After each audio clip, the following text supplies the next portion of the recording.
दोस्तों, अगले एपिसोड में आप देखेंगे कि उर्फी तबरेज़ को समझाता है कि अब वो दुर्योधन का हर हक अदा करे और ऐसे में अपने माँ बाप और बहन पर एतबार न करे क्योंकि ये लोग किसी का घर नहीं बसने देंगे और अपनी ही चलाएंगे। अभी ये बातें चल ही रही होती हैं कि इनकी बहन कमरे में आ जाती है और इस्तफसार करती है कि क्या बातें चल रही हैं। उर्फी कुछ भी लगी लिपटी रखे बगैर इसको सारी बात बता देता है जो इन दोनों के दरमियान चल रही थी। बहन कहती है कि दुर्योधन को अब्बा जी बुला रहे हैं।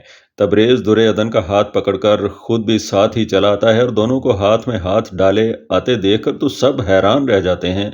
तबरेज़ के वालिद ने तो दुर्योधन की क्लास लेनी थी कि मेरे बेटे को क्या पटियां पढ़ा रही हो। ये बात सुनकर दुर्योधन की आंखों में नमी आ जाती है, लेकिन तबरेज़ की वालदा कहती है कि तुम इतनी मासूम न बनो।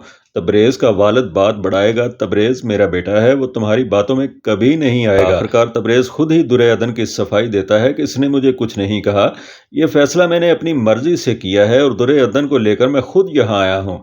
तबरेज़ के वालिद परेशान हो जाते हैं कि इतना बड़ा कारोबार किसके असरे पर छोड़कर आ गए हो और वापस कब जाना है। तो तबरेज़ बता देता है कि वो घर जायदाद सब कुछ छोड़कर हमेशा के लिए यहाँ आ गया है। इस पर तो इसके वालिदैन बहुत परेशान हो जाते हैं और इस सब का कसूरवार दुर्योधन ही को कहते हैं।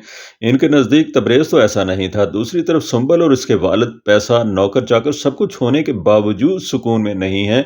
तबरेज़ भी इन्हें छोड़कर चला गया है तो सुंबल के वालिद को अपनी गलती का एहसास हो जाता है। उधर कलीम काफ़ी दिनों बाद ससुराल आता है तो तबरेज़ को देखकर खुश हो जाता है कि शायद इसे भी तबरेज़ से कुछ रकम मिल जाए।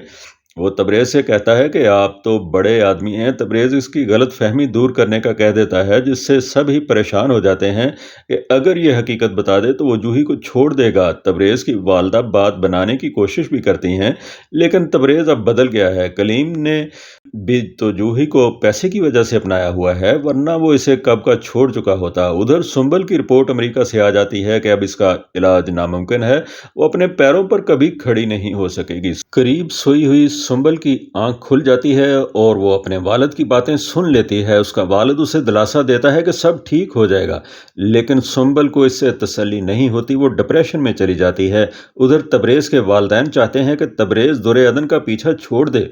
इसके लिए वो दुर्योधन को रास्ते से हटाने की हर मुमकिन कोशिश करेंगे।